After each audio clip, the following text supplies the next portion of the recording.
अरे मूर्ख प्राणियों, विचार करो, तुम सतलोक आश्रम धनाना में इतनी दूर से चल के क्यों आए? ये आसाम का है शायद। अरे आसाम से चल के तू इतनी दूर क्यों आया? हरियाणा के सतलोक आश्रम धनाना में 3 दिन का कबीर प्रकट दिवस मनाने आया ना? अरे मूर्ख प्राणी, जरा विचार कर।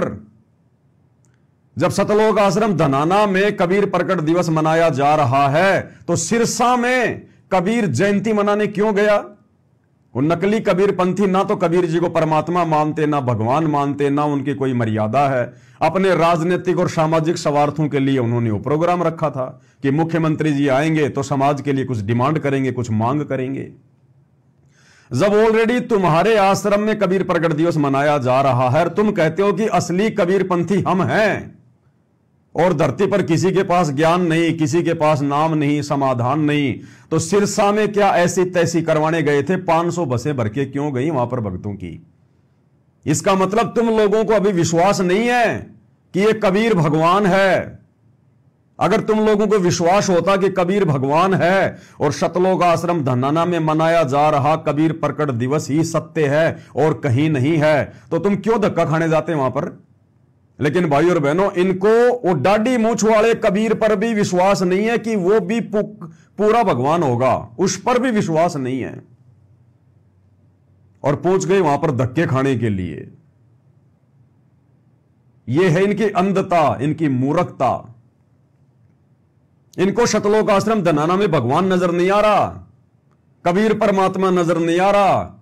उसको खोजने के लिए सिरसा गए थे वहां पर। गुरुदेव भगवान ने एक बार सत्संग में बताया कि मैं अपने किसी भगत के यहां पर पाठ करने गया था।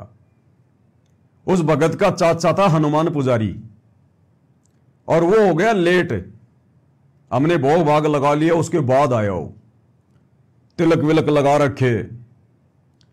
तो गुरुजी बोले हम कुछ भगत बैठे हुए थे खाना वाना खा के, और उसका जो भतीजा था वो भी बैठा हुआ था जिसके घर पे पाठ था। 2-4 भगत और बैठे हुए थे। उसका चाचा आया तो भतीजे ने कहा कि चाचा आप तो बहुत लेट हो गए, यहां तो भोग भी लग गया।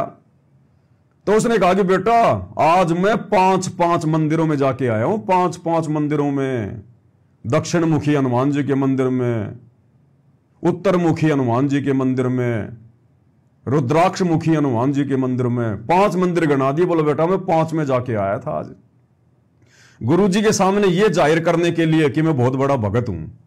अब परमात्मा के सामने 2 कोटि के जीव की क्या चले? तो गुरुदेव ने कहा कि भाई आप एक बात बताओ, आपको भयंकर प्यास लगी है, आप पानी की तलाश कर रहे हो और आपने देखा सामने एक टंकी है और टंकी में बहुत सारे नल लगे हुए हैं, ठूटियां लगी हुई हैं। आपको प्यास लग रही है, आप क्या करोगे? बोला जी मैं तो जाते ही सबसे पहले जो नल है मैं तो उसी को खोलूंगा और पानी पीऊंगा। बोला आपने जैसे वो नल खोला और उस पहले नल में आपको पानी मिल गया बढ़िया ठंडा ठंडा, आप क्या करोगे? बोला जी मैं तुरंत पीऊंगा, प्यास बुझाऊंगा।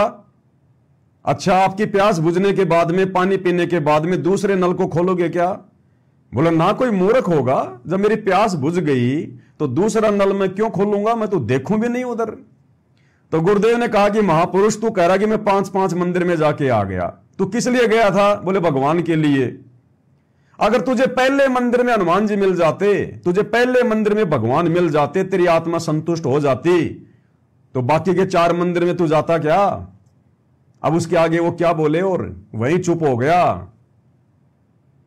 बोला जी आप तो बोले उल्टी उल्टी बात करते हो सारी। तो गुरुदेव ने कहा कि ये सारी उल्टी उल्टी बात हो गई है।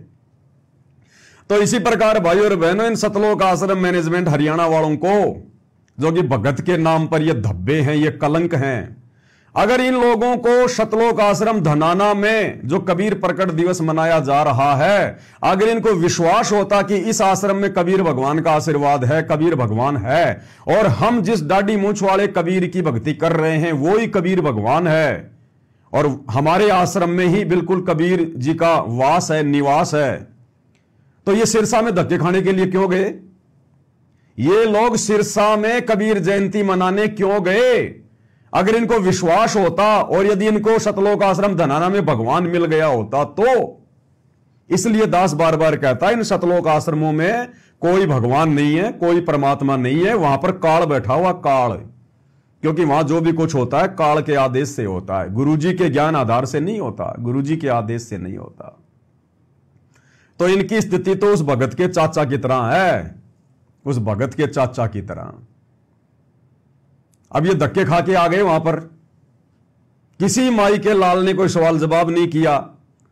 ये तो जाते पिकनिक मनाने के लिए, ये सवाल जवाब कहां से करेंगे, क्यों करेंगे? पहली बात तो इतनी इनमें कॉमन सेंस नहीं है, बुद्धि नहीं है इन भक्तों में इतनी।